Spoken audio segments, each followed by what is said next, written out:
وأصحابه أجمعين أما بعد فأعوذ بالله من الشيطان الرجيم بسم الله الرحمن الرحيم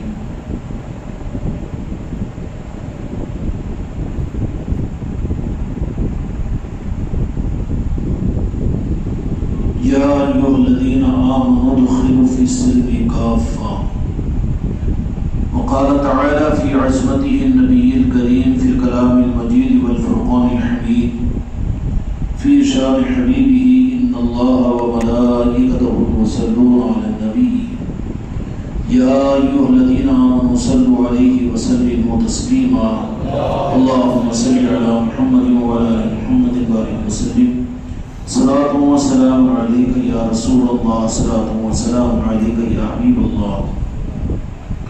محترم بزرگوں اور دوستوں، میرے بھائیوں اور میرے عزیزوں، اللہ تبارک و تعالیٰ مجھ کو اور آپ کو ان بندوں میں شامل فرمائے جن بندوں کو اللہ تعالیٰ نے قرآن مجید میں کامیاب بندے قرار دیا ہے۔ چنانچہ قرآن مجید میں اللہ تبارک و تعالیٰ فرماتے ہیں لا یستوی اصحاب النار و اصحاب الجنہ اصحاب الجنۃ هم الفائزون، کہ جس کا مفہوم یہ ہے کہ وہ اصحاب جنت و اصحاب جہنم برابر نہیں ہوتے، ایک جیسے نہیں ہوتے۔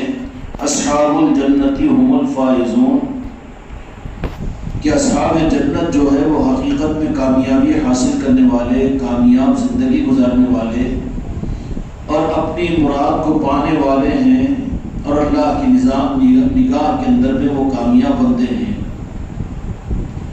دنیاوی اعتبار سے کوئی انسان چاہے کتنا ہی نیچے سطح پر زندگی گزارنے والا ہو، یہ طعنہ برداشت نہیں کرتا کہ دنیا میں تم ناکام انسان ہو، تم ڈمبی کینڈیڈیٹ ہو، تم نامراد ہو، چاہے وہ فقیر ہی اگر کیوں نہ ہو، لیکن اس طعنے کو برداشت نہیں کر سکتا ہو کہ پیٹ میں فاقہ کیوں نہ ہو اس کو، لیکن وہ اس طعنے کو برداشت نہیں کرے گا کہ تم تو نامراد اور تم تو ناکام انسان ہیں۔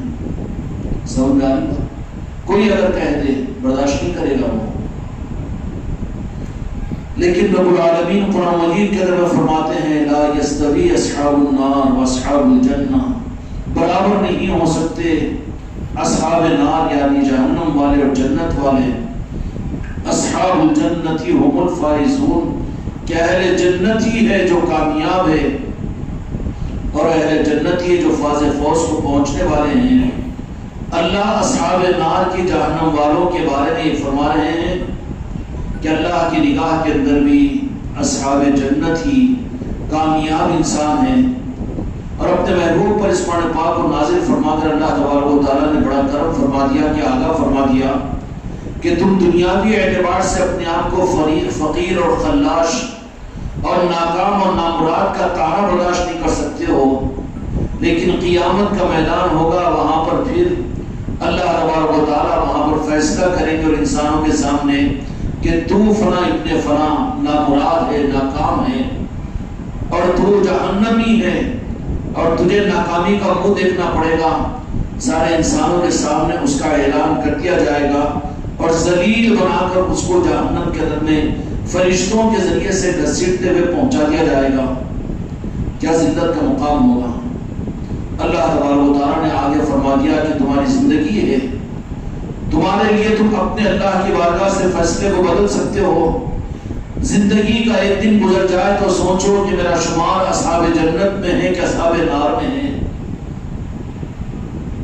اس لیے سیدنا عمر فاروق رضی اللہ تعالیٰ عنہ جن کی شہادت کا دن بھی ہے، یہ فرمایا کرتے تھے کہ حساب خود لے لیا کرو اس سے پہلے کہ تمہارا حساب لیا جائے۔ حساب اللہ تبارک و تعالیٰ لے گا قیامت میں، لیکن کامیاب ہے وہ انسان جو خود اپنا محاسب بنے، اپنا حساب لینے پر لگ جائے۔ میرے بھائیوں، زندگی کا ایک دن گزر رہا ہے، ہم اپنے غلے کا حساب لیتے ہیں، اپنی کمائی کا حساب لیتے ہیں، اپنے سال کا حساب لیتے ہیں، لیکن کیا ہم اصحاب جنت ہیں؟ اصحاب جنت تو وہ ہے کہ جو اپنے دن بھر کے گزرنے پر اپنے 24 گھنٹے پر خود اپنا جائزہ لیا کرے کہ کہ میں اصحاب جنت میں ہوں یا اصحاب نار کے اندر میں ہوں۔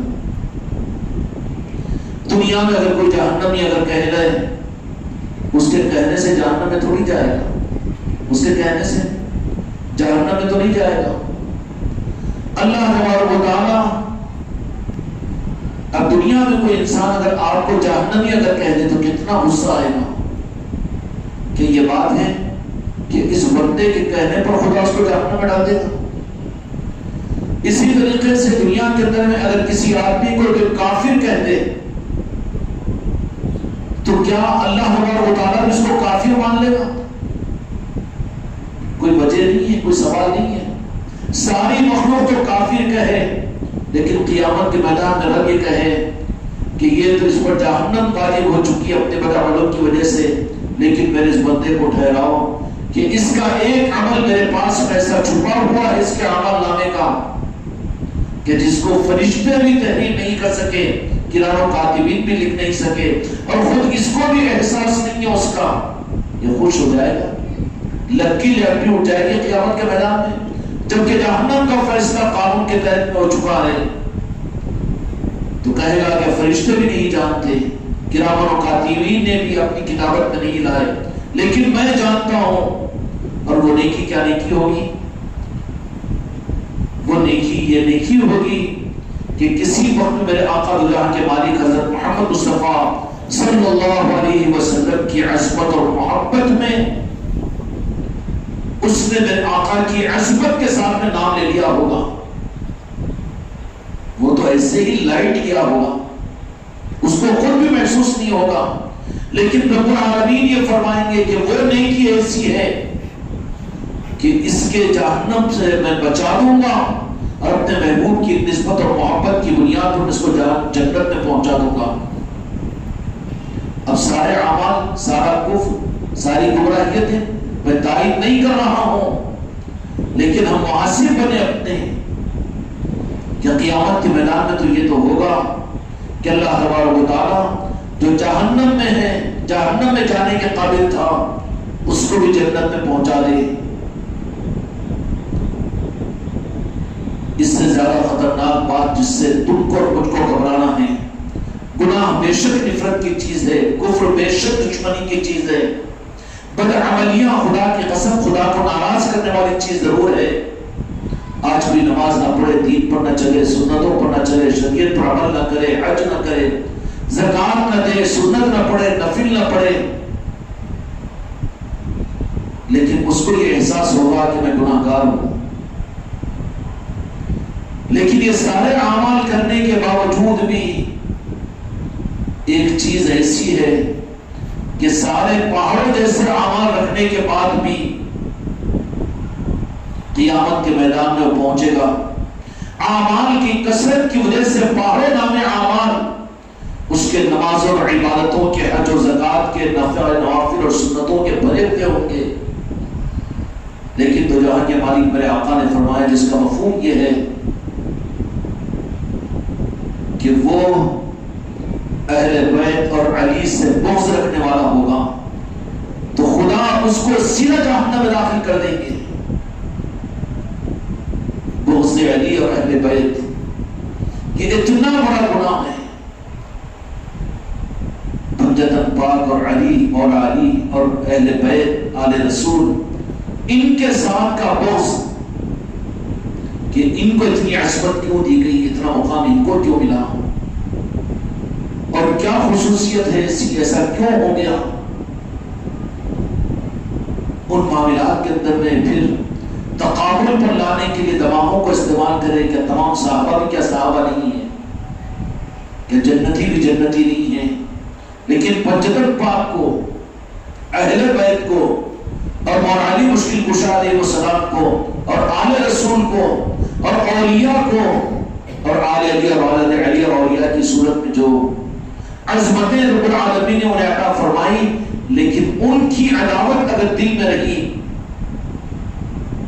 تو بڑے بڑے اعمالوں کے دفتر لے کے پہنچنے والوں کو بھی دو جہاں کے مالک میرے آقا نے فرمایا کہ دنیا یہ کہہ رہی تھی کہ وہ جنتی ہے، لیکن رب یہ کہے گا کہ اس کے دل کو کھول کر دیکھو کہ اس میں پنجتن پاک کی عداوت اور بغض اور علی کا بوس ہے تو پھر ایسے پلید کو میں جنت میں جانے نہیں دوں گا. گناہ گاروں کو تو گناہ ہم سمجھ رہے ہیں، لیکن میرے دوست اس مسئلے کو صاف کرنا ہم کو اور آپ کو مرنے سے پہلے ضروری ہے کہ کہیں ہمارے اندر میں آل علی اور اولاد علی اور پنجتن پاک کی عظمتوں کے مقابلے پر تقافت تو نہیں ہے، اور اہل بیت کی محبتوں کے مقابلے کے اوپر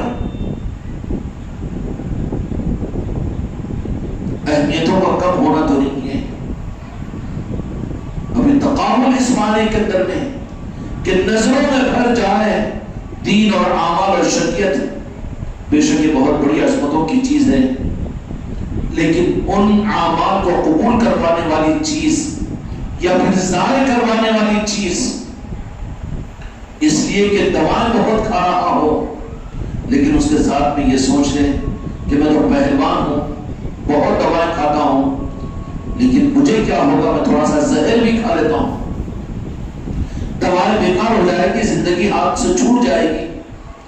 اسی طریقے سے اہل بیت کی محبت ہے، اہل بیت کی محبت ہے، ذرہ برابر جن کے اندر میں اہل بیت کی محبت اور عظمت کے خلاف یہ چیز پیدا ہوئی، یہ مرض پیدا ہوا، رب العالمین نے انہیں آٹے میں سے بال کی طرح سے نکال کر بازو رکھ دیا کہ تمہاری عبادت اور تمہارے اعمال ہماری بارگاہ میں قابل قبول نہیں ہے، ہم قبول نہیں کریں گے، اس لیے کہ تمہارے اندر میں اہل بیت کا بغض ہے اور ان کی عداوت ہے. اس مرض میں عمومی طور پر آج 80% امت گرفتار ہے. یا رسول اللہ اپنی پوری امت کو اپنے کرم سے صحت عطا فرما دیجیے. اب آپ یہ کہیں گے کہ ہم کہاں دشمنی کرتے ہیں اولیاء سے، ہم کہاں دشمنی کرتے ہیں پنجتن پاک سے، ہم تو ان کو صحابی مانتے ہیں.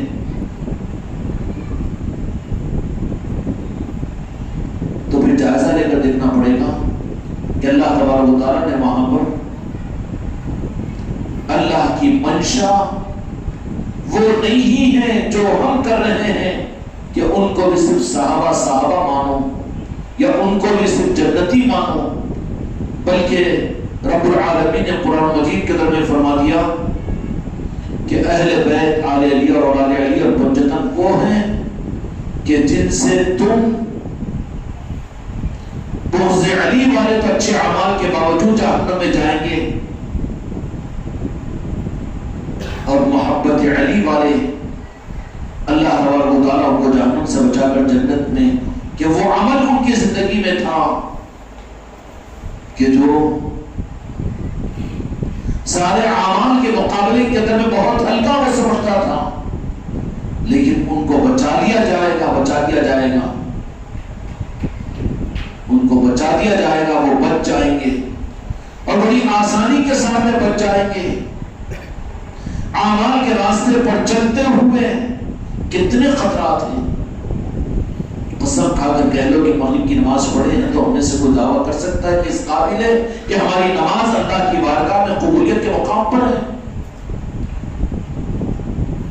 تم ایک نماز کا جائزہ لو، لیکن میں اپنی زندگی پر قسم کھا سکتا ہوں کہ زندگی میں ایک سجدہ اس قابل اللہ کے شان نہیں ہے، ایک رکعت میری زندگی میں ایسی نہیں ہے کہ جو رب کی بارگاہ میں قبولیت کی زام کے سامنے میں پیش کر سکوں.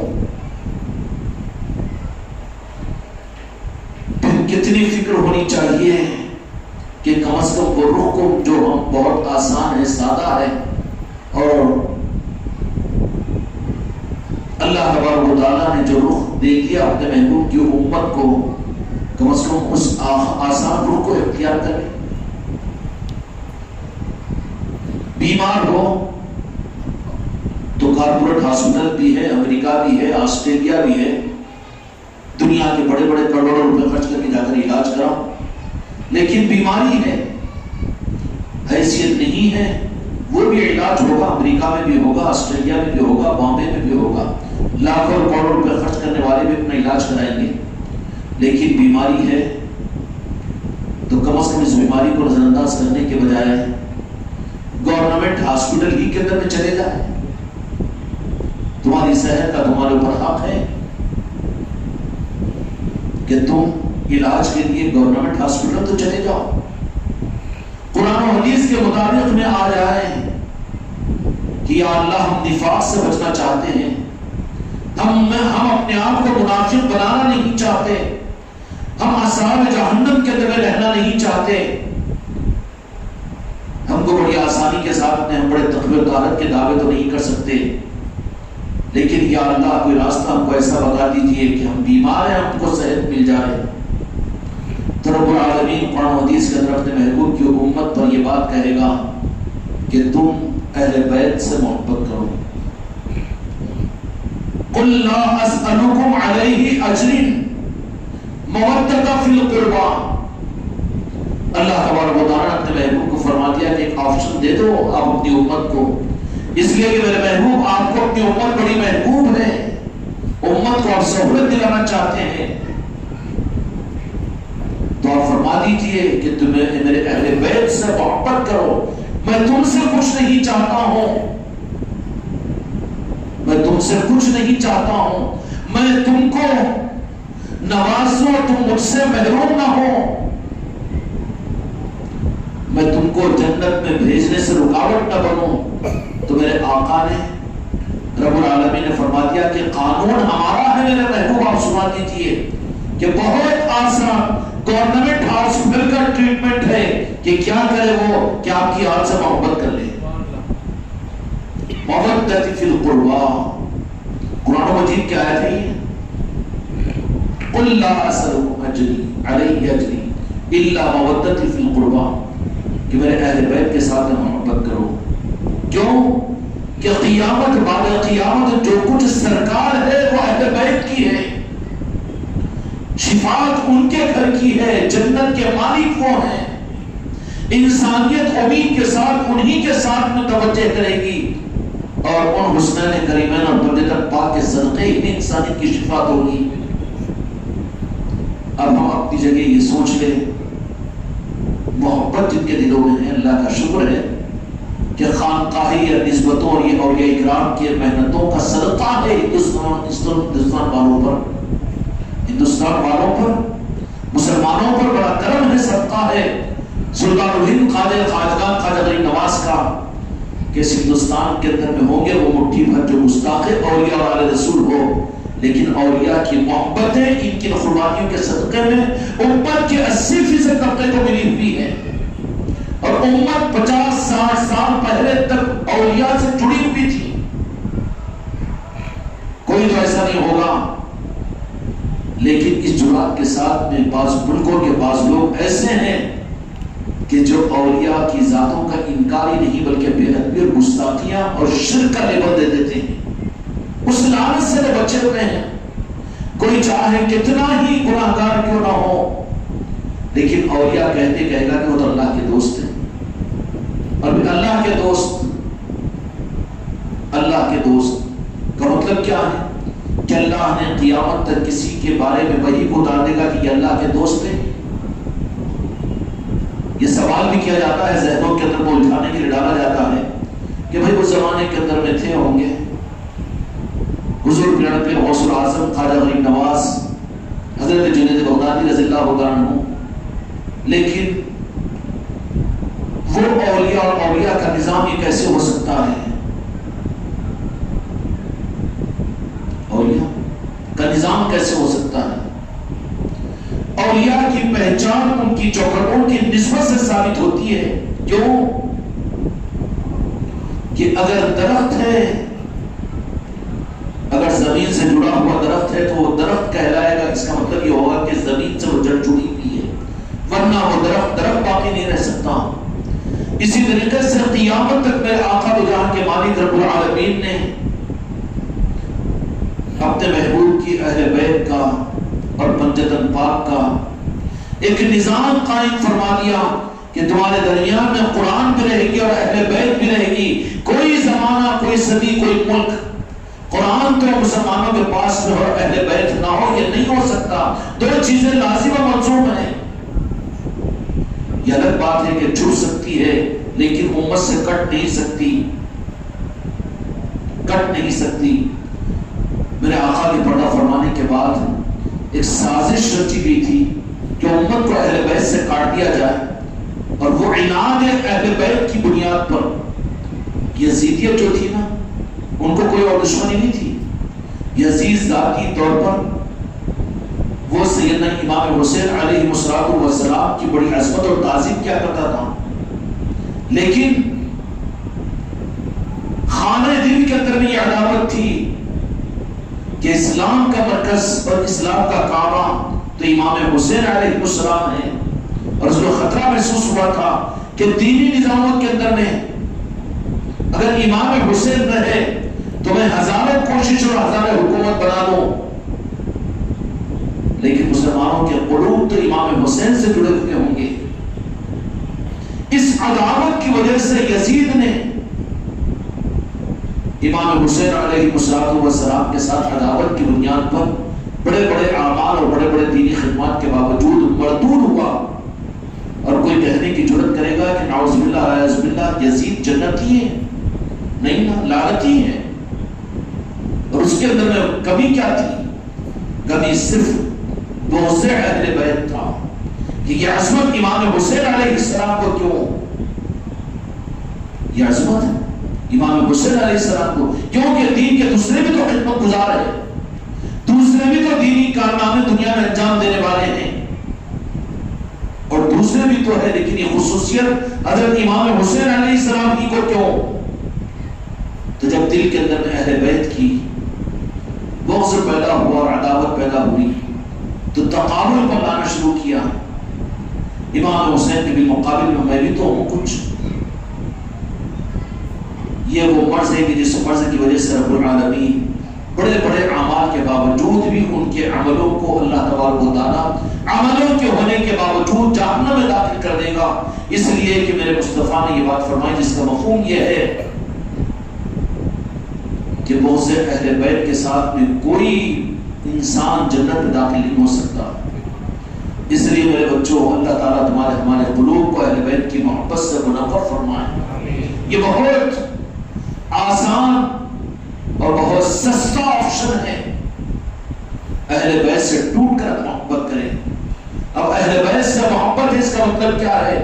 اہل بیت پنجتن پا کر ان کی آل جو قیامت تک اولیاء کی صورت میں امت میں باقی رہے گی، اس رسی کو خدا کبھی بند نہیں کرے گا کسی صدی میں، اولیاء کی رسی تو باقی رہے گی، اور اس رسی کو تو ظاہر کیا جائے گا، اور یہ رسی کی صورت میں سلسلہ قادریہ ہے، سلسلہ چشتیہ ہے، سلسلہ سہروردیہ ہے، سلسلہ نقشبندیہ ہے۔ یہ کون سی چیزیں ہیں؟ یہ سب کی سب ساری رسی جا کر مولا علی کی چوکھٹ سے ملتی ہے، اور مولا علی کی چوکھٹ سے ملنے کا مطلب یہ ہے کہ جب وہاں پر پہنچیں گے تو اہل بیت کی محبت ہی کا چشمہ ملے گا۔ حضور بن غوث اعظم سے پوچھیں، خواجہ خواجگان کے آقا جی سے پوچھیں، یہ کسی بھی اولیاء سے اگر سوال کریں تو پتہ جو بتائیں گے وہ تو اہل بیت کی عصمتوں کا بتائیں گے، محبتوں کا بتائیں گے۔ اس لیے میرے بچوں، جو ڈر ہے ہم کو جہنمی نہ بن جائے۔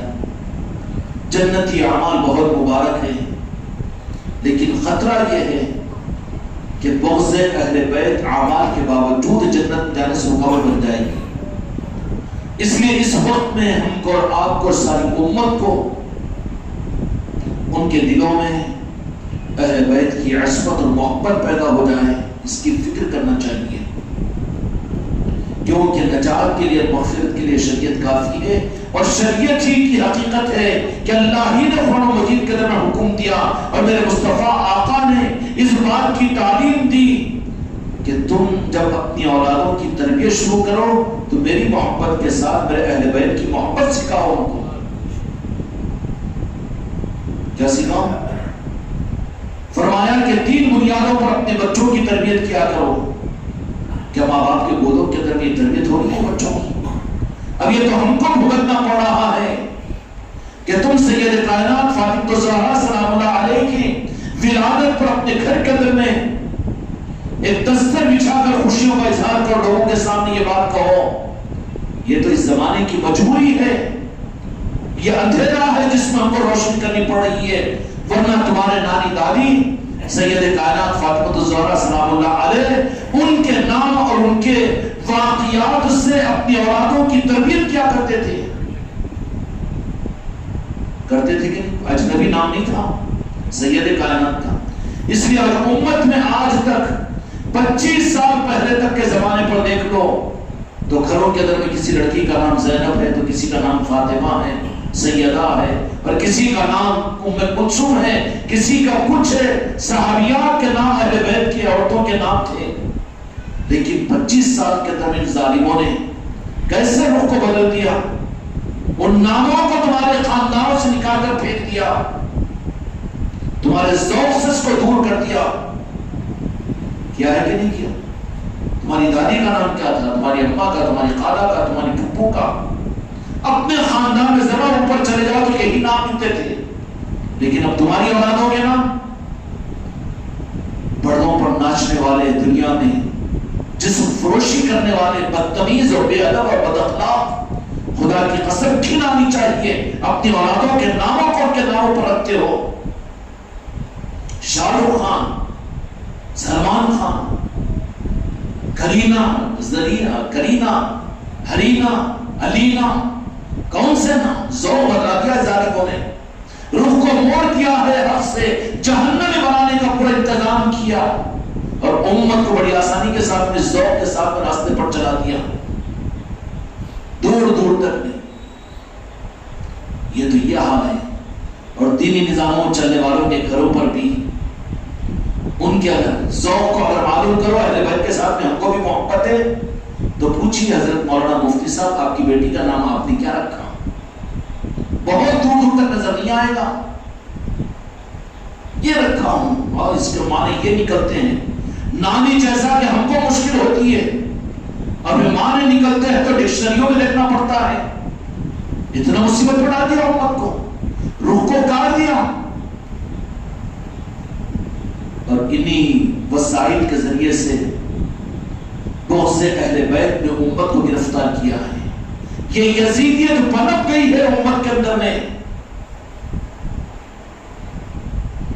سمجھ میں آ رہی بات؟ اولادوں کا نام تم رکھنے کو تیار، یہ کیا بھڈا نام رکھے؟ اچھا بھڈے، اچھا یہ بھڈا نام نہیں تو بھڈے کا بیٹا نہیں ہے، تو کسی نابالغ بھڈے کا بیٹا ہے کیا؟ یہ کیا بھڈے نام؟ بھڈے نام عصمت والے نام ہے، ذوق بدل گیا ہے، یزیدیت تیرے اندر میں پیدا ہوگی جو تو یہ کہہ رہا ہے کہ نئے نامہ دیکھو، نئے نامہ دیکھو، نئے نامہ دیکھو۔ کیوں کہ تو بھی اپنی اولادوں کو اپنے ہاتھ سے ان کے بدعقیدگیوں کے راستے پر ڈال کر ان کو بھی جہنمی بنانے کا راستہ تو طے کر رہا ہے۔ اس کے وجہ ہے نہیں بولے یہ مولانا نہیں، انہوں اچھا نام رکھتے ہو، عربی میں رہتا نام، اور نام کو ماں باپ کو معلوم مانے اور نہ وہ ان کو معلوم، اور کیا ہے جنت کا پھول، جنت کا پھول، جہنم کا توشہ، اور وہ کہتے یہ کیا چیز نہیں ہے۔ ذوق بتا رہا ہے کہ بدعقیدگیاں امت میں کتنی پیدا ہوگی۔ خوش ہو رہے بچیوں کے بارے میں بول رہا ہوں، تمہاری اولادیں اگر نرینہ اولاد تم کو ہو تو تمہارا ذوق بھی کدھر جائے گا؟ کیا پوچھو گے؟ کس کے نام رکھو گے؟ ذوق بدلا کہ نہیں بدلا؟ اولیاء کی آج تک 25 سال پہلے تک وہ آخری نسل چل رہی ہے، بہت سے اہل بیت جو انہوں نے محنت کر کے امت میں پیدا کر دیا تھا، محنتیں ان کی 90% کامیاب ہو گئی، 90% کامیاب ہو گئی۔ اب وہ آخری پیڑھی چل رہی ہے، اگر ہم نے اس وقت میں نہیں سنبھالا تو پھر آنے والی پیڑھی تو بہت دور ہو جائے گی حق سے۔ تم کو نرینہ اولاد ہوتی ہے تو نام رکھنے کا روح کدھر جاتا ہے؟ سوچتے ہو پنجتن پاک کے ناموں میں سے کوئی نام، یا صحابہ میں سے کوئی نام، یا عاشقین مصطفیٰ میں سے کوئی نام، اہل بیت میں سے کوئی نام، اولیاء میں سے کوئی نام؟ پوچھو تو قابلیت جتانے کے لیے نیٹوں کے اوپر نکالتا ہے، ڈکشنریوں کو کھولتا ہے، تعویلات کرتا ہے ان ناموں کے اندر میں۔ باپ کو نام لینا مشکل ہوتا ہے، اماں کو معنی نہیں معلوم ہے، قیامت میں یہ فلاں کس کا بیٹا ہے، تو اماں بولی گی کیا ہے وہ نام کا مطلب کیا تھا، کیا ہے یہ، باپ بھی بھول گیا اماں بھی بھول گئی. ذوق بدلا کہ نہیں بدلا، روح بدل گیا ہے. تم یہ نہیں سمجھنا کہ ماشاءاللہ ہم تو اہل بیت کے چاہنے والے، ہم پر الزام کیوں لگا رہے ہیں. نہیں، ماحول ایسا بنا دیا گیا ہے کہ بغض اہل بیت امت کے رگوں کے اندر میں سرایت کر گیا ہے. اس زہر کو پہلے امت کے اندر میں سے نکالنا ہے. اس کے لیے میرے خواجہ قائدان سلطان خواجہ غریب نواز کا کرم و احسان ہے کہ خانقاہ محمدی کی نسبت اور چوکھٹ سے اس سال جو تحفہ ملا، 2 دن پہلے یہاں پر سید کائنات فاطمہ الزہرا سلام اللہ علیہ کہ ولادت مبارک بسادت کی جشن پر ایک محفل ہوئی. یہاں پر محفل ہوئی. اس محفل کے اندر میں سید کائنات کی عظمتیں اور آپ کی یاد کی گئی. بٹ سمندروں میں بیٹھ کر بھی جو محروم ہو تو وہ ماتم کر اپنی پیاس کو نہ بجھائے تو پھر وہ تو مسخرہ پنا ہوگا. ایک زمانہ سے 10-15 سال پہلے ایسا تھا کہ یہ نظام بالکل دور دور تک نہیں تھے، لیکن اب ہمارا کوئی عذر یہ باقی نہیں رہے گا. خانقاہ محمدی میں تو وہ سارے نظام موجود ہے، اولیاء سے لے کر پنجتن پاک تک، اور سارے نظاموں کی رہبری یہاں پر موجود ہے. اس کے باوجود بھی ہم کو نہیں معلوم تھا، نہ ہماری بیگم نہیں آتی، نہ ہم نہیں آتے، نہ ہمارے بچے نہیں آتے، نہ تو مرو. کس کی ذمہ داری ہے؟ حق کو دے دینا اور اس کا اظہار کر دینا کام ہے. اب ذمہ داری نہیں رہے گی، حق تو ظاہر ہو گیا ہے.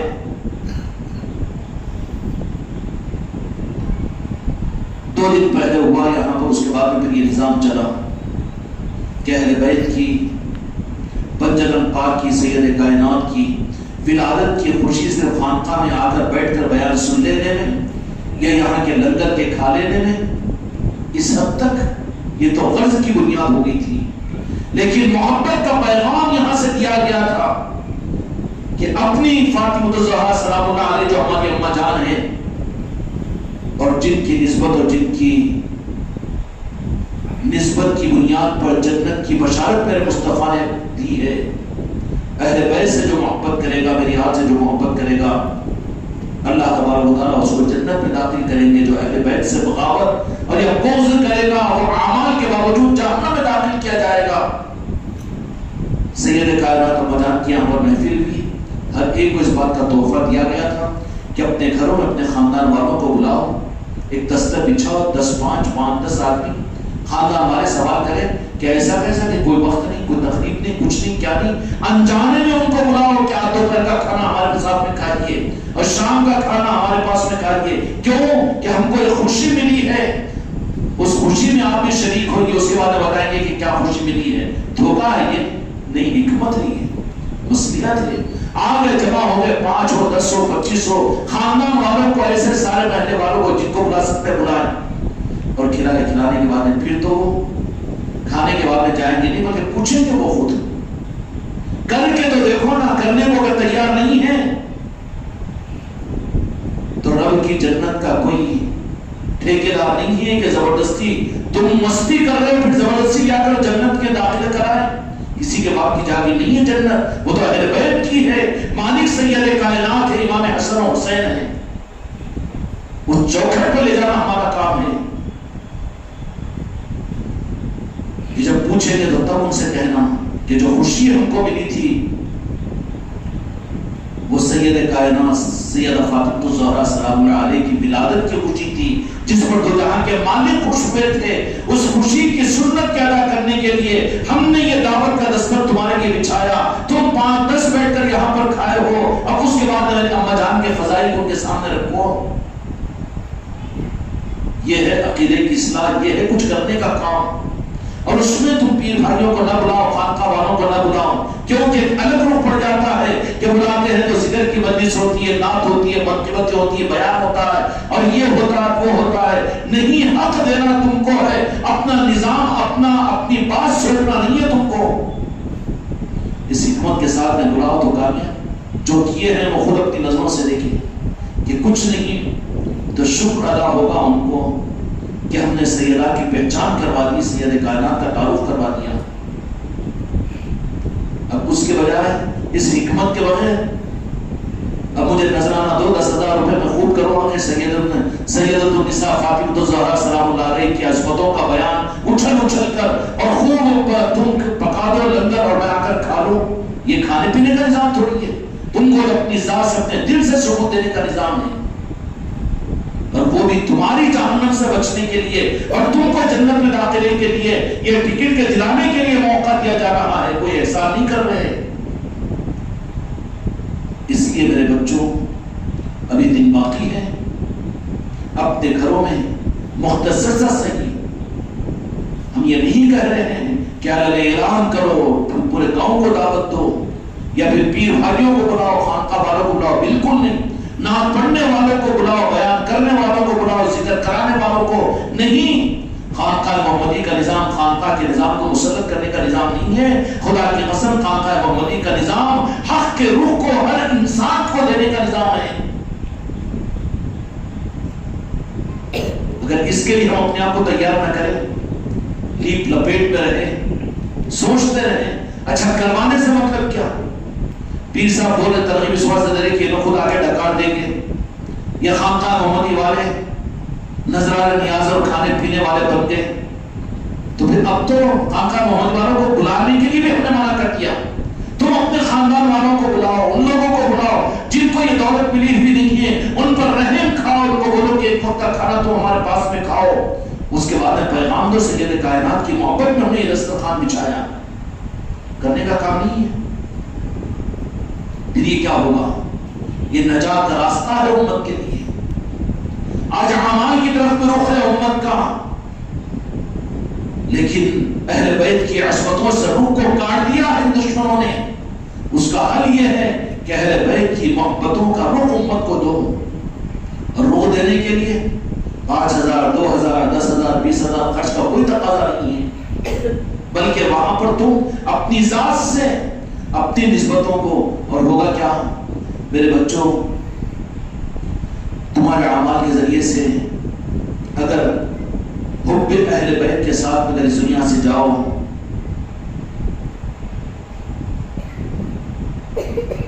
وہ حدیث پاک جس میں دو جہاں کے مالک حوض کوثر کا تذکرہ فرمایا تھا کہ میں اپنی پیاسی امت کو جام کوثر پلا رہا ہوں گا، تو وہاں پر ایک جماعت ایک طبقہ پہنچے گا تو فرشتے درمیان میں حائل ہو جائیں گے.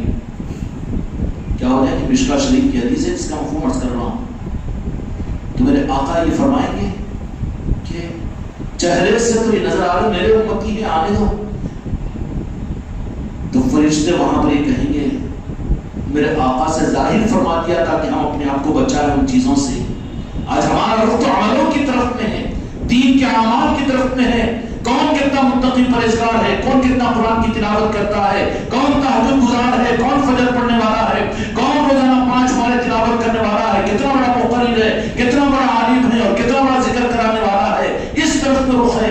یہ سب کچھ ہوتے ہوئے اللہ تعالیٰ عمر و علم اور فیض برکت اللہ فرمائے اللہ میر جازری صاحب کا کہ جمعہ کا بیان اور سید کائنات کی نسبت کی مجلس کا بیان ہر مسلمان کو سننے سے تعلق، جو ایک مرتبہ سنا ہے وہ بار بار سنے اس کو، تاکہ روح سمجھ میں آئے. لیکن بدنصیب ہو تم لوگ کہ ایک بار سننا ہی مشکل ہے، سمجھنے کی بات کہاں ہے.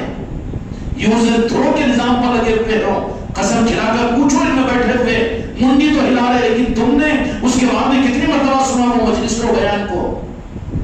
ذوق ملتا ہے تو ایک گانا 10 مرتبہ سنتے ہو، ذوق ملتا ہے تو ایک نعت 5 مرتبہ سنتے ہو، ذوق ملتا ہے تو ایک تھیوری 10 مرتبہ اس کو پڑھتے ہو. لیکن ذوق کہاں ہے؟ کتنی مرتبہ سنا تم نے؟ تمہارے پاس میں سر نہیں ہے تو جن کے پاس بڑا سر ہے بھئی وہ جو اہل مجلس ہوئی تھی وہ ذرا سنا ہو، سننے کو تیار ہے. ضروری ہے سننا، وہ بار بار سنیے اس کو. یہ کوئی تقریر اور تحریر کا نظام نہیں ہے خانقاہ محمدی، بلکہ ان بند دروازوں کو کھلوانے کا نظام ہے خانقاہ محمدی. یہاں صرف علم کی باتیں، علماء کی باتیں اور کتابوں کی باتیں کر کر ثواب کے راستے کو بتانے کا نظام نہیں ہے، بلکہ جو دروازے بند ہو چکے ہیں امت کے لیے ان دروازوں کو کھلوانے کا نظام ہے. یہاں پر صرف بیماری نہیں بتائی جاتی ہے بلکہ بیماری کا علاج بھی بتایا جاتا ہے. اب بیماری تو بتا دے، منڈی تو ہلا لے، ہاں اس کرو قسمت میں ہے، تمہاری بدنصیبی تو کون کیا کرے گا؟ اس لیے مجلسیں بھی سید کائنات کی نسبت کی مجلسوں کو یہ اختیار کیا گیا کہ تم اپنے گھروں میں 5-10 اپنے خاندان والوں کو، اپنے بیٹی داماد کو بلاؤ، اپنے سارے بہنیں کو بلاؤ، اور اپنے پھوپھو نانا خالہ کو بلاؤ، خانقاہ والوں کو بالکل نہیں بلانا، نہ پیر کو بلاؤ، نہ خلیفہ کو بلاؤ، نہ مریدوں کو بلاؤ، ہر ایک بلائے بٹھائے اور کھلائے کھلانے کی بات میں کہے کہ جو خوشی کے اوپر ہم نے یہ دستر بچھایا ہے وہ سید کائنات کی ولادت کی وہ خوشی کے لیے ہم نے یہ دستر اپنے گھر پر بچھایا ہے۔ کیا ہوگا؟ کیا ہوگا؟ جو دستر ان بزرگوں کی نسبت پر بچھتا ہے تو جن کی نسبت پر بچھا ہے راز ان کی بارگاہ میں پہلے قبول ہوتا ہے، بعد میں استعمال ہوتا ہے۔ بدنصیب اور محروم ہے کہ جو ابھی تک یہ نہیں کر سکے، اس لیے بھی 2 دن کا ٹائم ہے، اس قدر میں کر لو، جو کرنا ہے کرو، نہ کرو نہ کرو، کوئی بات نہیں۔ اگر یہی بوجھ بن جائے تمہارے لیے، یہ حجت بن جائے گی کہ تمہارے سامنے ایک بات آپ کی آئی تھی لیکن تمہارے 500,000 کے لیے تم نے بخیلی کی وہاں پر، اپنی خواہشات اور اپنی چاہتوں کے اوپر تو اپنے کپڑوں پر 2,000 روپے خرچ کرے، لیکن ایک روح ملا تھا سید کائنات کی خوشیوں میں اپنے کو شامل کرنے کا، اور وہ روح کھل کر آیا تھا، لیکن بخیل کے بچے تو وہاں پر محروم رہا، کہیں تمہاری جنت کا دروازہ بند نہ کر دیا جائے۔ کوئی جذبات کی باتیں نہیں ہوتی خانقاہ محمدی کے اندر میں، روح بتایا جاتا ہے نوازشوں کے لیے۔ اور آخری بات عرض کرتا چلوں، میرے بچوں، عبادت اور دین اور شریعت اگر حب علی کے ساتھ میں، اہل بیت کی محبت کے ساتھ میں ہے تو نجات کے لیے کافی ہے، لیکن یہ طریقت کا نظام، یہ پیری مریدی کا نظام، یہ خانقاہوں کا نظام، یہ پنجتن پاک کا نظام، یہ پھر اضافی نظام کیوں ہے؟ امت اگر دین پر چلے تو اسے اہل بیت سے دور ہو، اہل بیت کی عظمت اور محبت ان کے اندر میں ہو، یقیناً وہ جنت میں جائے گی۔ اعمال اور دین تو پورا ہو لیکن عداوت اہل بیت اگر ہو تو وہ جہنم میں جائے گی۔ خدا کی قسم جنت کی خوشبو نہیں سن سکتے چاہے کتنا بڑا عمل والا کیوں نہ ہو۔ میرے آقا کا ارشاد ہے، قرآن مجید کا معاملہ ہے، کوئی گنجائش نہیں ہے فتویٰ لو، ہم دینے کو تیار ہے، فتوی دینا بانٹنا ہمارا کام نہیں ہے، لیکن جو حق ہے وہ سنا کر رہیں گے۔ اگر بہت بڑے اچھے اعمال کے ساتھ میں اپنے وقت کا علامہ اور پیر بھی بنا ہوا ہے لیکن اہل بیت کا اگر بغض اس کے اندر میں عداوت ہے تو اس کے باوجود وہ جنت کی خوشبو نہیں سن سکتا اور انہیں گھسیٹ کر جہنم میں داخل کیا جائے گا۔ پھر اعمال کرنے والے اگر ان کے اندر میں اہل بیت کی محبت اور عظمتوں اگر نہ ہو، اس کی وجہ سے تو اگر ہو تو نجات تو ہو جائے گی۔ پھر یہ پیری مریدی کیوں؟ پھر یہ خانقاہوں کا نظام کیوں؟ پھر یہ مجلس اور محفلیں کیوں؟ پھر آنے والا رجب کا مہینہ اس میں سما کی محفل کیوں؟ اور اس کے اندر میں 11 من کھچڑی کے لنگر کا نظام کیوں؟ اس کے اندر میں چشتی عید منانے کے لیے، لوگ خوشیاں منانے کے لیے آنا کیوں؟ بچوں کا بھی، عورتوں کا بھی، بوڑھوں کا بھی، جوانوں کا بھی، آدمیوں کا بھی، مردوں کا بھی، عورتوں کا بھی، ایک خوشی کا ماحول، یہ کیا ضروری ہے؟ کیا یہ قرآن و حدیث اور شریعت میں ہے؟ ارے بابا، شریعت میں طریقت تو روح ہے، تو تیرے وجود کی حرکتوں سے ثابت کرے گا کہ تو زندہ ہے، اگر مر گیا تو روح نکل جائے گی نا۔ زندہ ہے مطلب کیا ہے؟ کہ روح اس کے اندر میں موجود ہے۔ اب کہے کہ روح بتا، تو روح کو بتانے کے لیے گردن لے کر ایک تلوار لے کر گردن مار دو، روح چلے گی نہ، مر جائے گا نا۔ اس کا علاج تو آخری وہی ہوگا۔ طریقت اور یہ سارے نظام، اولیاء کے نظام، یہ قرآن و حدیث کے اندر میں یہ سوال کرتا، شرم نہیں آتی تجھے؟ کیوں کہ شریعت زندہ ہے تو طریقت کی وجہ سے ہے، شریعت زندہ ہے تو طریقت کی وجہ سے ہے۔ اللہ تبارک و تعالیٰ نے طریقت کو، شریعت کو سنبھالنے کے لیے اہل طریقت کو رکھا ہے دنیا میں۔ کہتے ہیں کہ یہ چیزیں ہیں کہ وہ چیزیں ہیں کہ وہ چیزیں ہیں کہ چیزیں ہیں، ذرا بتاؤ نا، ثابت کرو نا، کیوں بتائیں گے؟ اب ہم ان سے سوال کرتے ہیں وہ جاہل اور بدعقیدوں سے کہ تو زندہ ہے، یہاں میرے کو موٹا بولے تو اچھا روح بتا، میرے کو روح بتانے کی چیز نہیں ہوتی، روح بتانے کی چیز نہیں ہوتی بلکہ پہچاننے کی چیز ہوتی ہے۔ اگر اہل بیت کی محبت تیرے اندر میں ہے تو تجھے کہنا نہیں پڑے گا کہ اولیاء سے محبت کر۔ اہل بیت کی محبت اگر تیرے اندر میں ہے تو بھی امام مولا حسن مولا حسین کی عظمتوں کو اختیار کر، یا سید کائنات کی محبت محبت کا اظہار کر یا دو جہاں کے مالک کے ساتھ اپنے نسبت کا اظہار کر، یہ کہنا نہیں پڑے گا یہ زندہ ہے، اس کے اندر روح موجود ہے۔ اس کے برخلاف میں کریے وہ کیا ضروری، اس کے بجائے وہ ہے نا وہ نہیں، تو سمجھ لینا کہ وہ مردہ ہے۔ اور سوال کون کرے گا؟ مردہ کرے گا۔ جو زندہ ہے تو وہ اس کا زندہ رہنا خود اس کے اندر کی روح کی دلیل ہے۔ سمجھ میں ہی بات ہے؟ تو پھر یہ پیری مریدی خانقاہوں کا نظام یہ کیوں؟ میرے بھائیوں اگر حقیقت معلوم ہو جاؤ نا تو دیوانے اور پاگل ہو جاؤ گے۔ کچھ حقیقت کھلی تو تمہاری چشتیہ رومان اور تمہاری عقیدتیں، تمہاری عصمتیں، یہی ہمیں لوگوں کے لیے ناقابل برداشت ہو رہی ہے۔ یہ بھی کیا خانقاہ محمدی کا نظام ہے کہ دیوانی کا ہے؟ اگر وہ ساری حقیقتیں کھل جائے گی نا تو میرے آقا دو جہاں کے مالک محمد رسول اللہ صلی اللہ علیہ وسلم نے عجیب اشارات فرمائے ہیں کہ وہاں کی فرفتگی کا اور وہاں کا نظام ہی کچھ الگ ہوگا، کچھ اور ہوگا، کچھ الگ ہوگا۔ پھر یہ چیزیں کیوں؟ یہ چیزیں کیوں؟ اچھی طرح سے سمجھ لو اور سن لو کہ اس کی وجہ یہ ہے کہ شریعت پر اہل بیت اور اہل بیت کی عصمت اور محبت کے ساتھ نجات کے لیے کافی ہے شریعت۔ شریعت ہم قابل قبولیت کے مقام پر رب کی بارگاہ میں، لیکن وہ شریعت کے اندر اہل بیت کی عصمت اور محبت ضروری ہے، حب علی اور حب اہل بیت ہونا ضروری ہے۔ جس دین کے نظام میں حب علی نہ ہو، اہل بیت کا محبت نہ ہو، وہ دین خدا کے پاس قابل قبول نہیں ہے، وہ یزیدیت ہے، وہ منافقت ہے، اور اس دین پر خدا کی جنت کا وعدہ نہیں ہے، دروازے بند ہیں اس کے لیے تو جہنم کا راستہ کھلا ہوا ہے۔ پھر یہ طریقت کا نظام کیوں؟ یہ پیری مریدی کا نظام کیوں؟ یہ خانقاہوں کا نظام کیوں؟ یہاں کے یہ اعمال کیوں؟ یہ محافل و مجالس سے کیوں؟ روزانہ کے معاملات کا پابندی کیوں؟ اہتمام کیوں؟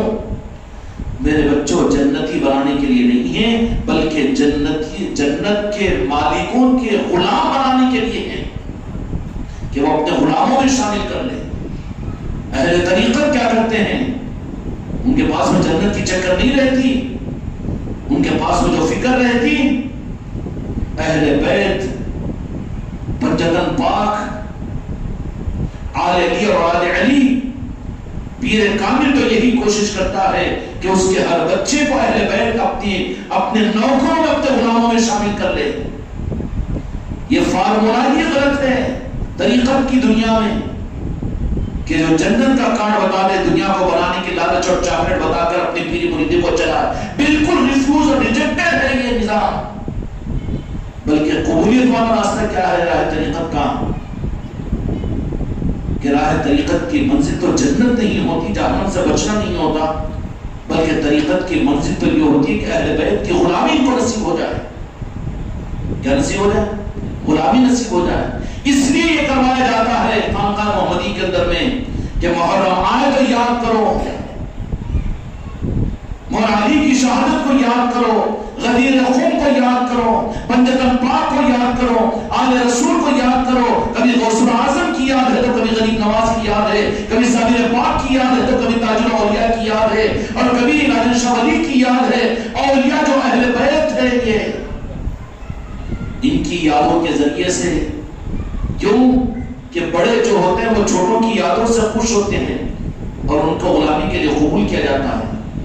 طریقت کی منزل، پیری مریدی کی منزل پنجتن پاک کی غلامی کے قابل بنانے کی منزل ہے، اور وہ پیر کامل جو ہوتا ہے اپنے مریدوں کے لیے جب وہ منزل اس کے لیے آ جاتی ہے کہ پنجتن پاک اس مریدوں کو قبول کر لیتے ہیں، تو پھر جن کو غلام بنایا جاتا ہے پھر ان کو کام کیا دیا جاتا ہے؟ جن کی غلامی پنجتن پاک کی بارگاہ میں قبول ہو جائے، سید کائنات کی بارگاہ میں تمہارے اپنے گھر کا دستر قبول ہو جائے، اس کی پہچان کیا ہوگی؟ کہ پنجتن پاک کی بارگاہوں میں ہم قبول ہو گئے۔ اس کی پہچان یہ نہیں کہ صرف یا علی کہنے والے ہوں، حق علی کہنے والے ہوں، بلکہ اس کی پہچان کیا ہوگی؟ جو قبول ہوئے ان کی پہچان یہ ہوگی کہ وہ ان کی آل کے ساتھ میں جڑ جائیں گے، ان کی آل کے ساتھ میں، تمام اولیاء کے ساتھ میں ان کی نسبتیں قائم ہو جائیں گی، اور وہاں پر ہر زمانے کے اندر میں وہ جو پیران کامل ہوں گے ان کی محنت کا رخ صرف پنجتن پاک اور آل علی اور آل علی کی محبت اور ان کی عزت اور کے بارگاہ کی غلامی کا حاصل کروانا ہوگی۔ اور جب ان کی غلامی کی سند کسی کو مل جاتی ہے، ان کے غلامی کی سند عطا کر دی جاتی ہے، اس زمانے میں بھی سید کائنات کی بارگاہ کی کسی کو قبولیت کی دلیل یہ ہوگی، مولا حسین علیہ السلام کی بارگاہ کی قبولیت کی دلیل یہ ہوگی، اور مولا حسین علیہ السلام کی بارگاہ کی قبولیت کی دلیل یہ ہوگی تو جہاں کے مالک میرے آقا محمد رسول اللہ صلی اللہ علیہ وسلم کی بارگاہ کی قبولیت کی دلیل یہ ہوگی کہ وہ مولا علی سے امت کو جوڑ دیں گے،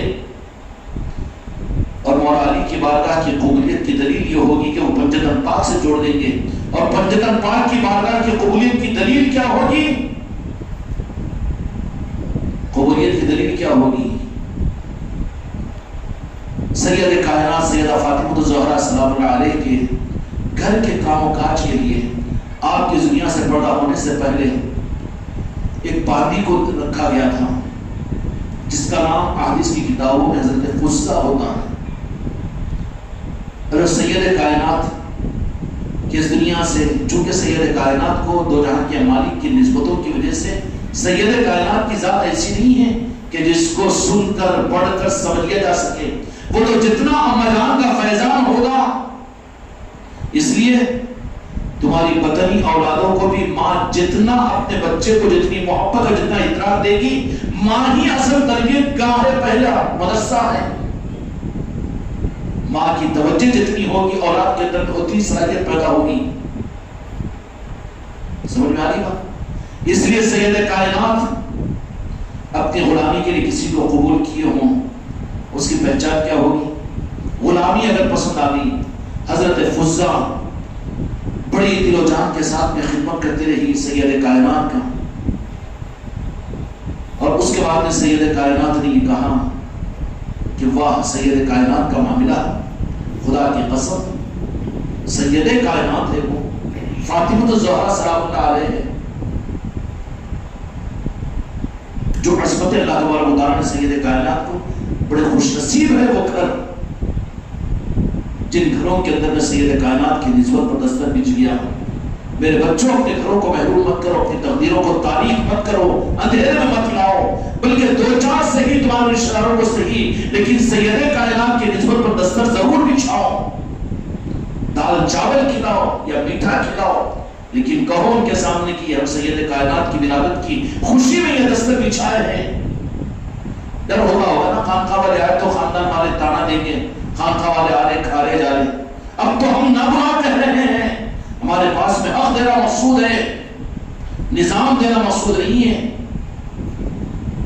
سید کائنات کی بارگاہ میں جو قبول ہوتے ہیں، حضرت فضہ کی غلامی اور حضرت فضہ کی خدمت قبول ہوئی تو سید کائنات کے علم میں تھا، سب کچھ زمانے علم میں تھے۔ امام حسن اور حسین علیہ السلام کی تربیت اس انداز سے کی کہ سید کائنات اپنے شہزادوں کی تربیت اس انداز سے کیسا محسوس ہوتا ہے کہ پوری آپ کی تربیت کا مرکز کیا اندازہ لگا میری اما جان کی تربیت کر رہی ہے، لیکن نظر میں امام حسین علیہ السلام، امام حسن علیہ السلام سامنے ہو کر اما جان کے سید کائنات کے، تو امام حسن پر نظر ڈالتی تو فوراً دیکھتی کہ ایک وقت وہ آئے گا کہ میری امت ان کو زہر دے گی، اور مولا حسین کے اوپر نظر ڈالتی تو یہ نظر میں آ جاتا کہ ان کو میں اس لیے تیار کر رہی ہوں تاکہ میدان کربلا کے اندر میں میرے ابو جان کے دین کے لیے ان کی منشا کے بنیاد پر وہ شہادت کو قبول کریں گے۔ شہادت کے لیے تیار کرنے والی اماں کا نام حضرت فاطمہ ہے۔ دین کو بچانے کے لیے اپنے گلوں اور گلزاروں کو دے دینا کھیل و تماشا نہیں ہے۔ ماں کی خاصیت یہ ہے کہ خود آگ میں جل جاتی ہے لیکن اولاد کو بچاتی ہے۔ لیکن یہ کون سا رخ ہے میری اما جان کا کہ اپنے شہزادوں کو تیار کر رہی ہے شہادت کے لیے، اور سارا علم ہے، ساری فکر ہے، یہ نہیں کہ کربلا کا واقعہ اتفاق سے ہو گیا، اس وقت میں حالات ایسے آگے تھے، وہ ہو گیا تھا، وہ تو بدعقیدہ ہے جو کچھ کا کچھ کہہ کر امت کو گمراہ کر رہے ہیں، سب کچھ میں علم میں تھا۔ سیدہ کی نظر امام حسین پر پڑتی تو فوراً کربلا ان کے نظروں کے سامنے آ جاتی تھی، کس طریقے سے برداشت کرتی تھی وہ اما جان۔ کوئی مثال مل سکتی ہے سیدہ کی؟ خدا کی قسم نہیں مل سکتی، پوری تاریخ میں نہیں، قیامت تک نہیں مل سکتی۔ اپنی والدی کی خدمت سے قبول خوش ہوئی تو حضرت فضہ، اور چونکہ دو جہاں کے مالک نے وہ علم اور وہ بصیرت اور وہ علوم کے خزانے سید کائنات کو عطا فرمائے تھے کہ آپ کو اس دنیا سے پردہ ہونے کی بشارت میرے آقا نے دے دی تھی، دو جہاں کے مالک میرے آقا کے دنیا سے پردہ فرماتے ہی فرمایا کہ سب سے پہلے مجھ سے اگر ملنے والے میرے خاندان میں میری بیٹی تم ہی ہوگی۔ تو سیدہ بڑی کھل گئی اور چہرے پر مسکراہٹ آ گئی۔ دو جہاں کے مالک کے اس پردہ فرمانے کا احساس اور غم بھی کم ہو گیا۔ چنانچہ 6 مہینے کے بعد میں سیدہ کا بھی اس دنیا سے پردہ ہوا۔ تو اس اوقات میں سید کائنات تو بس دن رہی تھی کہ بس اتنے دن کم ہوئے کہ جا تک اپنے بجان سے مل لیں گے اور اس دنیا سے جانے کا وقت آ جائے گا۔ حضرت فضہ کو بھی کہا کہ تم نے تمہاری خدمتوں سے قبول ہوئے ہیں، یہ بات عرض کرنا چاہ رہا ہوں، خانقاہ محمدی کے اس مرکز سے جو تم کو ان خدمتوں پر لگایا جا رہا ہے وہ رخ میں تم کو بتانا چاہ رہا ہوں، قیامت تک سمجھ لینا۔ کہ حضرت فضہ کو فرمایا کہ اب قریب ہے کہ اے فضہ تمہاری خدمت سے تمہاری غلامی سے بہت خوش ہے، تم نے دل توڑ کر جی جان کے ساتھ تم نے ہمارے گھر کی میری آل کی تم نے خدمت کی ہے۔ تو حضرت فضہ نے کہا کہ اماں جان ایسی بات کیوں کرتے ہو کہ آپ نہیں، بولے کہ دن قریب ہے ہم اس دنیا سے چلے جائیں گے۔ تو کہا کہ کوئی حضرت سیدہ فاطمہ الزہرا سلام اللہ علیہ نے کہا کہ کچھ مانگنا ہو تو مانگ لو۔ تو حضرت فضہ نے کیا کہا کہ سیدہ آپ کو جو عطا اور جو آپ کو نوازش کرنا ہے وہ کیجیے۔ حضرت فضہ کو جو آپ کو عطا اور جو نوازش کہ میری خدمت سے میری غلامی سے میری اماں جان تم اگر خوش ہوئے ہو تو مجھے وہ عطا کیجیے، وہ چیز عطا کیجیے جو آپ کو پسند ہے۔ تو جیسے حضرت فضہ نے کہا تو میری اماں جان سید کائنات نے فرمایا کہ اے فضہ میں تم کو وصیت کرتی ہوں، نصیحت کرتی ہوں کہ تم چلے جاؤ گے مدینے کو چھوڑ کر اپنے علاقے میں، دیار غیر کے اندر میں چلے جاؤ گے، ایک زمانہ گزر جائے گا۔ اور فرما رہی ہے اماں جان سید کائنات فرما رہی ہے کہ ایک وقت آئے گا کہ تم بڑھاپے کی حالت میں رہو گے، اس وقت میں قافلہ تمہارے شہر کے اندر میں آئے گا، تم جہاں پر رہو گی وہ قافلہ ظاہری طور پر مظلومانہ قافلہ ہوگا، اور اس وقت میں ہو سکے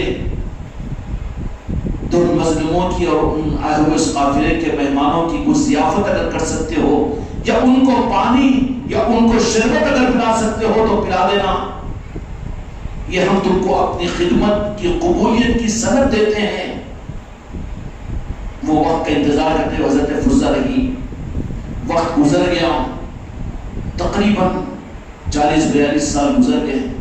اس کے بعد میں خلافت راشدہ بھی ختم ہو گیا، مولا علی مشکل کشا علیہ السلام کی شہادت ہو گئی، امام حسن علیہ السلام کی بھی شہادت ہو گئی، امام حسین علیہ السلام جب یزید کے ساتھ وہ معاملہ ہو میدان کربلا میں، تو یہ حضرت فضہ کوفے میں اس وقت قیام پذیر تھی۔ کب دیا دولت؟ اپنے نواسوں کی یاد اور ان کی مدد۔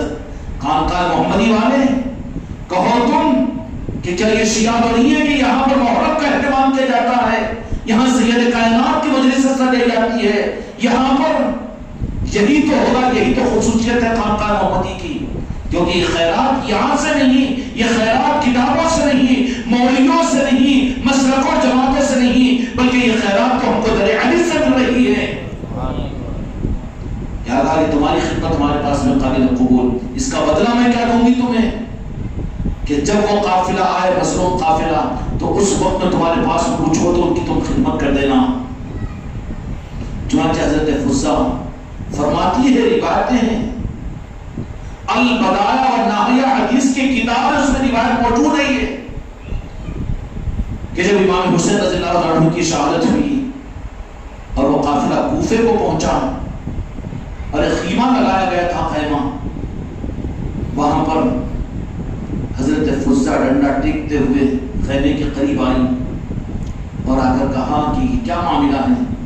تو یزیدیوں کے فوجیوں نے یہ کہا کہ یہ تو باغیوں کا قافلہ ہے، باغیوں کو گرفتار کر کے لایا گیا ہے۔ تو حضرت فضہ فرماتی ہے کہ میرا بھی اشتیاق پیدا ہوا کہ ان باغیوں کو دیکھوں جو اسلامی مملکت کے خلاف میں بغاوت کیے ہیں۔ جا کر دیکھا تو نے کہ باغی، ان کے چہرے تو چودھری رات کی چاند کی طرح سے چمک رہے ہیں، یہ باغی کیسے؟ اور آگے بڑھی اور آگے بڑھی اور آگے بڑھی اور آگے بڑھی اور آگے بڑھی، بڑھ کر کہا کہ کون ہے؟ تو وہ حضرت سیدنا زینب رضی اللہ عنہا سلام اللہ علیہ کے پاس میں پہنچی۔ سیدہ زینب سلام اللہ علیہ کہا کہ اے بوڑھی ماں، اس ملک غیر کے اندر میں کون ہے جو ہماری ہمدردی کے اندر تم ہمارے پاس میں آئی ہو؟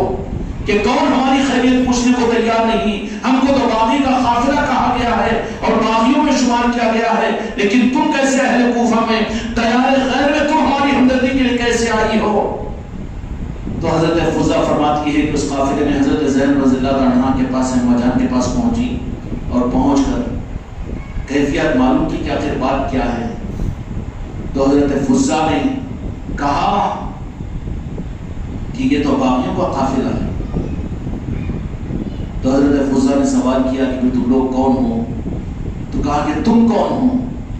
تو کہا کہ میں ایک زمانے میں مدینہ منورہ کے اندر میں سید کائنات سیدہ فاطمہ الزہرا سلام اللہ علیہ کی گھر کی چاکری نوکری کرنے والی تھی، میں ان کی لونڈی اور ان کی غلام تھی۔ حضرت زینب امام حسین علیہ السلام کے بھائی بہن ہے نا وہ حضرت زینب، یاد رکھو تم لوگ بھی ہاں ان چیزوں کو۔ یہی خدا کی قسم تمہارا میرا قرآن ہے، یہی نور ہے، یہی نور کی نسبت ہے، یہی نور کے پلک ہے، انہی سے تم کو مجھ کو ملے گا۔ حضرت زینب رضی اللہ عنہا نے کہا اچھا تم تھی ہو؟ حضرت سیدہ فاطمہ الزہرا سلام اللہ علیہ کی خدمت میں کام کیا کرتی تھی۔ تو کہا کہ پھر اس گھر کے اندر میں کون کون تھے؟ تو بولے کہ ایک حسن تھے، ایک حسین تھے اور ایک زینب بھی تھی اور ایسا۔ تو اور پوچھی حالات اور کیا تھا اور کیا تھا؟ تو بولے کہ یہاں دیار غیر میں کیسا آئے ہوئے ہیں تم؟ تو بولے کہ مدینے میں سیدہ کی دنیا سے پردہ ہونے کے بعد دل نہیں لگا مدینے میں، اس لیے یہاں پر آ کر دور دیار غیر میں آ کر میں پڑی ہوئی ہوں، یہاں پر پڑاؤ ڈالی ہوئی ہوں۔ لیکن سیدہ نے اپنی پوری زندگی کی خدمت کے بدلے میں ایک عطا اور ایک نوازش اس کے انتظار میں جی رہی ہوں۔ خوش نصیب ہو خانقاہ محمدی والو کہ تم محرم کا انتظار کرتے ہو اور تم سید کائنات کی محفل کا انتظار کرتے ہو، تم خواجہ قاجران کے عرس کا انتظار کرتے ہو، غوث اعظم کی نسبت کا انتظار کرتے ہو۔ ہمیں فخر ہے خانقاہ محمدی اسی پر بنی ہے، اسی پر قیامت میں ختم ہوگی۔ کہا کہ اس دعا کو میں نے قبول کروا لیا ہے سید کائنات، مجھے دعا دی تھی، اس دعا کی قبولیت کے انتظار ہوتے ہی پورا پھر میں بھی چلی جاؤں گی اس دنیا سے۔ تو کہا کہ کیا دعا تھی؟ تو بولے کہ دعا کا انتظار کر رہی ہوں، وہ دعا سے آپ کو کیا مطلب ہے؟ تو کہا کہ کیوں، وہ دعا کیا تھی؟ تو وہ دعا تھی سید کائنات نے یہ دی تھی کہ ہم اپنے غلامی کے بدلے میں تم سے خوش ہو کر تم کو یہ دعا دیتے ہیں کہ تم کسی وقت میں وہ ایک قافلہ آئے گا جس قافلے کو دشمن کچھ اور کہیں گے، لیکن اس وقت میں ان کی کوئی خدمت کا حق تم ادا کر دینا، یہ تم کو بدلہ دیتی ہوں۔ خانقاہ محمدی سے یہ جو کچھ بھی ہو رہا ہے اس سے پتہ چلے گا کہ بجدن پاک کی راس نوازش ہے خانقاہ محمدی کو، کہ بنداس سینہ سپرد ہو کر یہاں پر غدیر قوم کی محفل بھی ہوتی ہے، مولانا حسین کا سر نشان بھی لگتا ہے، مولانا حسن کی یاد بھی ہوتی ہے، سید کائنات کی بھی یاد ہوتی ہے، اور ان کے نسبتوں کے سارے نظام غوث و قادر اولیاء اور سارے نظاموں کے سامنے خانقاہ کا نظام دنیا میں چل رہا ہے۔ سمجھ میں آ رہی ہے؟ نوازش کہاں کی ہے؟ یہ کسی ایک مسلک والے ہیں، کسی ایک جماعت، انہوں تو وہیں اٹک جائیں گے. درود و فاتحہ پڑھ لو، بات ختم کر لو. نہیں تو اس میں وہ نہیں ہے، اس میں سما نہیں، اس میں قوالی نہیں، اس میں ذکر بل جہر، اس میں ذکر بل جہر نہیں. طریقت کے کھانے بھی تو اٹکے ہوئے ہیں یہاں پر، طریقت کے کھانے بھی تو اٹکے ہوئے ہیں. سید کائنات نے یہ دعا دی تھی، اس دعا کے انتظار میں تو کہا کہ برا نہ ماننا، اب دعا تمہاری قبول ہو گئی ہے. تو فوراً چونک گئی کہ کیسے، آپ لوگ کون ہو؟ تو کہا کہ اے فضا، وہ سید کائنات کی گھر میں جو لڑکی تھی پہچانتی ہو؟ تو اپنے چادر کو اٹھا کر کہا کہ میں اچھی طرح سے جانتی ہوں، تو وہی زینب ہے. چیخ مار دی، کہا کہ تم زینب، یزیدی تو کہہ رہے ہیں کہ یہ باغی ہے اسلام کے دشمن، اور تم زینب. کہا کہ اور کون تھے؟ ایک کا نام حسن تھا، ایک کا نام حسین تھا. حضرت زینب رضی اللہ عنہا نے میری اماں جان خدیجہ حسین علیہ السلام کے سر کی طرف میں جو شہید کیا ہوا سر تھا، اس طرف میں اشارہ کر کہا کہ اے فضا، وہی فاطمہ کا نام سیدنا امام حسین ہے، وہ میرا بھائی ہے جس کی خدمت پر تمہیں یہ موقع دیا گیا. میرے بھائیوں، جب ان کی بارگاہوں کی قبولیت ملتی ہے تو ان کی خدمتوں کے لیے اس طرح سے قبول کیا جاتا ہے، ورنہ اکڑ مکڑ کر رہتے ہیں میری پیری مریدی اور میرا مسلک اور میری جماعت. کوئی مسلک و جماعت نہیں. خانقاہ محمدی کا نظام پنجگن پاک کی غلامی کے دلانے کا نظام ہے. ہماری پیری مریدی خدا کی قسم کوئی اور مقصد نہیں ہے. ہمارا مقصد تو ان کے غلاموں میں شامل کرنا ہے. ہم کامیاب ہیں جو اس منزل پر پہنچ جائے. کہا کہ یہ معاملہ تمہارا؟ تو کہا کہ ہاں، جن کو باغی کہہ رہے ہیں اور جن معصوموں. پھر حضرت فضا نے ایک ایک معاملہ پوچھنا شروع کیا. حضرت زینب نے وہاں پر روک لگا دی کہ اب اس سے زیادہ مت پوچھو، اماں جان بوڑھیا. تو فوراً حضرت فضا آ گئی اور ٹھنڈا پانی اور شربت وغیرہ. یہی تو محرم میں شربت بانٹتے ہیں، یہ سنت ہے حضرت فضا کی. اور یہ ظالم کہتے ہیں کہ شربت نہیں پینا، نہیں پلانا. کیا معلوم ہے تجھے؟ شراب پینے اور پلانے کے لیے تو فتوے نکالتا ہے، گنجائشیں نکال دیتا ہے کہ بیماری ایسی ہو کہ شراب بھی تھوڑی سی % کی جائز ہو جاتی ہے. لیکن تو واقف نہیں ہے، تیرے دل کا اندھیرا ہے، گمراہیت کے اندر تو غرق ہو چکا ہے، اس لیے حق کے نظاموں کو تجھے گمراہیت نظر آ رہی ہے. اعلان مسجدوں کے ممبروں سے کیا جاتا ہے کہ وہ شرک ہے، وہ گناہ ہے. محرم کا اہتمام، امام حسین کی یاد، ہائے ہائے تیری زبان سے یہ چیزیں کہاں آ کر بیٹھ گیا ہے یزید ممبروں محرابوں پر. حضرت فضا رضی اللہ عنہ نے کہا کہ تمہارے ساتھ ایسا معاملہ، بیوی تمہاری چادریں کہاں ہیں؟ دیار غیر کے اندر میں ہے کہ چادر ہماری کھینچ لی گئی. اور بھی کہا کہ یہ شہزادی کون ہے؟ تو کیا امام حسین علیہ السلام کی شہزادی ہے حضرت سکینہ. اور ان کا حالت یہ ہے کہ کجاوے کے اندر میں ہاتھ کڑیاں دستیب کی ہے، پیروں کے اندر بیڑیاں پڑی ہوئی ہے، زبان بند کی ہوئی ہے. لیکن خدا کی قسم چاند بھی شرمائے 14 رات کا چاند ہے کہ چمک رہا ہے حضرت سکینہ کا. کہا کہ ان کا کیا حال؟ تو کہا کہ ظالموں نے یہی معاملہ کیا ہے. تو کہا کہ بیوی کیا آپ اس پر خوش ہو؟ تو کہا کہ ہم اپنے نانا جان کی اس منشا پر، رب کی مرضی پر ہم تو خوش ہیں. اس حالت میں بھی ہم خوش ہیں، اس حالت پر بھی ہم خوش ہیں، اس حالت پر بھی. اس لیے ان کے سچے جو غلام ہوتے ہیں وہ نیمبو پانی اور دنیا بنانے کے متمنی نہیں رہتے.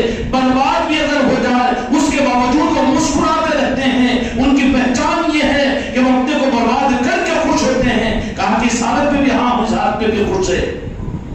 تمہارا پیر تمہارے دعا کے کاما نہیں بنا رہا کیا؟ نہیں، کاما بنانے کے لیے پیری مریدی نہیں ہے. دعا دارو نیمبو پانی کے لیے نظام نہیں ہے. نظام کی منزل، نظام کا مقصد اور پنجتن پاک کی غلامی ہے. یہاں منزل یہ ہے اور تم جہاں کچھ اور رہے ہیں تو راستے سے ہٹا دیے جاؤ گے، راستے سے کاٹ دیے جاؤ گے. خانقاہ محمدی کے نظام کا مقصد ان کی بارگاہوں کی غلامی کا دلانا ہے، اور جن کو ان کی غلامی ملتی ہے ان سے کیا خدمت لی جائے گی؟ ان سے خدمت شریعت پہنچانے کی، دین کو زندہ کرنے کی، لٹریچر لکھنے کی، بیان اور تقریروں کے کرنے کی، مسجد و مدرسوں کے بنانے کی نہیں، بلکہ پنجتن پاک کے غلاموں سے جن کی غلامی ان کے پاس قبول ہوتی ہے، ان سے آل رسول کی محبتوں کے چراغ دنیا میں جلائے جائیں گے۔ خیرات ان کے ذریعے سے بٹے گی دنیا کے اندر میں کہ پنجتن پاک کے وہ شہزادوں اور آل رسول کی عظمتوں کو ان نظاموں کے ذریعے سے دنیا میں ظاہر کیا جائے گا۔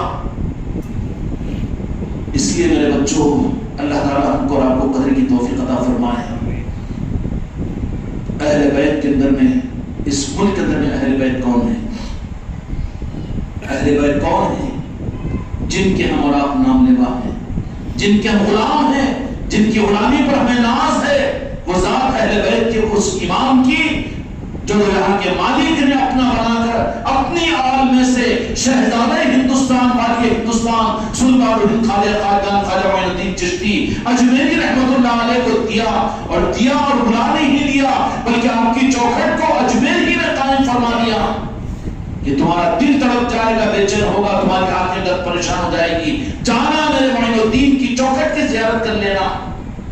وہ اہل بیت کی چوکھٹ ہے، وہ کتنا بدنصیب ہے وہ مسلمان جو چوکھٹ پر نہ جا سکے۔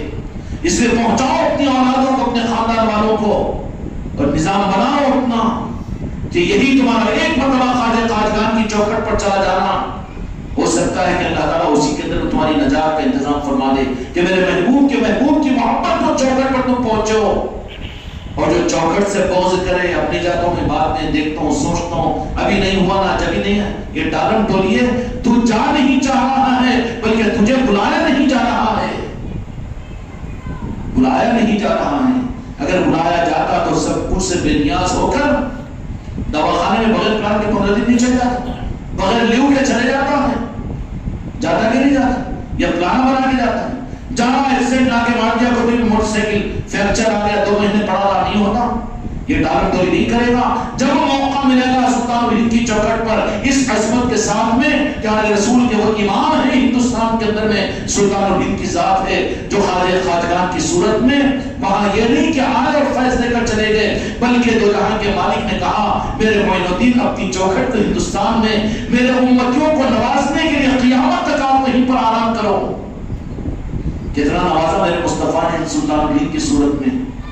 آنے والے مہینے کی 6 تاریخ کو اس خانقاہ کے اندر میں پہلی 4 کی تاریخ سے پہلی 4 تاریخ کی پہلی تاریخ جو ہوگی اس دن ہر خانقاہ میں ہر مرید کے گھر پر انشاءاللہ نشان لگایا جائے گا، اور اس خانقاہ کے اندر میں 4 دن کی مجلس سے چلے گی۔ 5ویں دن مرکزی مجلس ہوگی، پورے مریدین عید چشتیہ کی بنیاد پر جن کے پاس حیثیت ہے نئے کپڑے سلاؤ، بچوں کو سلاؤ، ورنہ اپنے پاس جو بہترین کپڑوں کو پہن کر عید منانے کے لیے، خواجہ خواجگان کی یاد کے لیے آنا ہے، جشن کے لیے آنا ہے، عید کے لیے آنا ہے۔ کیوں کہ اس سخی کے در پر آئیں گے، ان کی محبت میں خدا کی قسم کوئی محروم نہیں ہوگا۔ انشاءاللہ 5 تاریخ کی شب میں یہاں پر یہ محفل بھی ہوگی، اور محفل کے بعد انشاءاللہ 11 من کی چڑی کا لنگر بھی تقسیم ہوگا، اور پھر اس کے بعد میں انشاءاللہ محفل سما بھی ہوگی۔ محفل سما کیا ہوتی ہے؟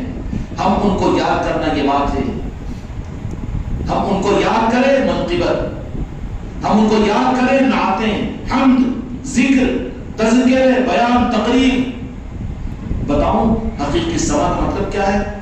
ہم ان کو یاد کریں، اس کو منقبت کہتے ہیں، ہم ان کو یاد کریں وہ ہمارا ذکر کہتے ہیں، ہم ان کو یاد کریں ہمارے گناہ کے معاف ہونے کا اعلان حدیث میں ہے، اولیاء کے تذکروں سے گناہ معاف ہوتے ہیں، سب کچھ ہے، ہم ان کو یاد کریں یہ کہلاتے ہیں۔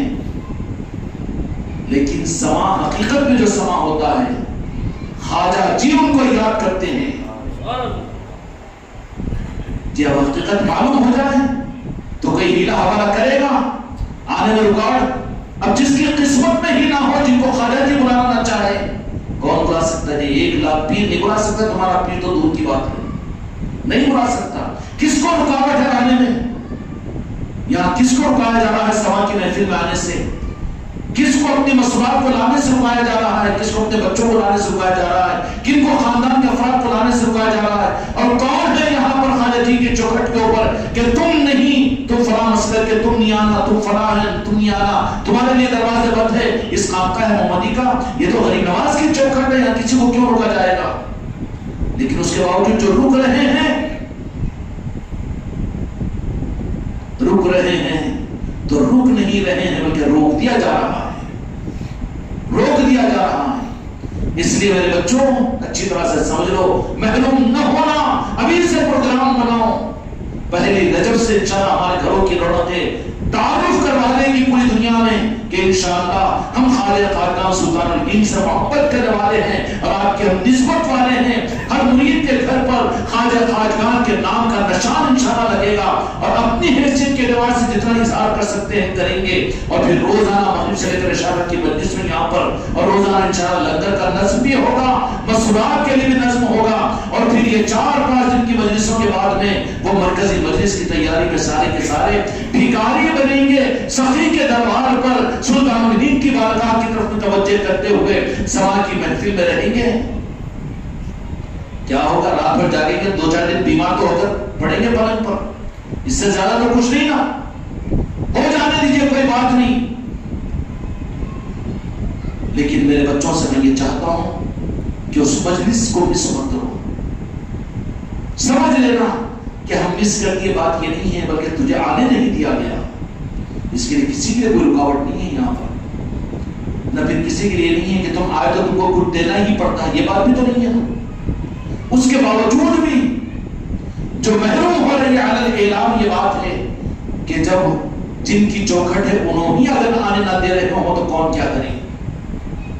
اس لیے میرے بچوں جہاں تک ہو سکے اس کی تیاریاں اور اس کے اہتمام میں اپنے آپ کو تیار کریں گے انشاءاللہ۔ یہ نظام پنجتن پاک اہل بیت اور ان آقاؤں طریقت کا نظام، ان کی غلامی کے دلانے کا نظام ہے، اور ان کی غلامی جس کو ملی ان کی پہچان کیا ہوگی کہ وہ اپنی آل کی خدمت پر لگا دیں گے، پھر ان کی پہچان ہوگی کہ اپنے گھروں میں راجن شاہ ولی کی مجلس ہوگی، ان کے گھروں میں سلطان الہند کے نسبت کی مجلس ہوگی، ان کے گھروں میں سید کائنات کی نسبت کی مجلس ہوگی۔ یہ ہو رہی ہے تو قبولیت کی دلیل ہے کہ یہی کام ان سے کیا جائے گا،